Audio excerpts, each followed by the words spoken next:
आपण बघत आहात AKP न्यूज मराठी, आपला आवाज आपली ताकद। सबस्क्राइब करा, शेअर करा, लाईक करा। AKP news Marathi. नाशिकच्या सप्तशृंगी गडावरील घाटात रात्री एक टेम्पो ट्रॅव्हल्स जळून खाक झाली। यामध्ये कुठल्याही प्रकारची जीवितहानी झाली नाही।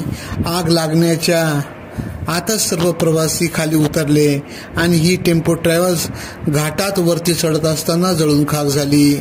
टेम्पो ट्रॅव्हल्समध्ये एकूण 19 प्रवासी होते। यामध्ये 9 महिला व 1 पुरुष अनेक चालक होते।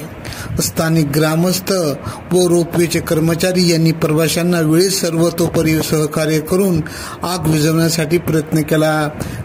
सदरची टेम्पो ट्रॅव्हल्स ही गाडी शिर्डीवरून वणी गडाकडे जात होती।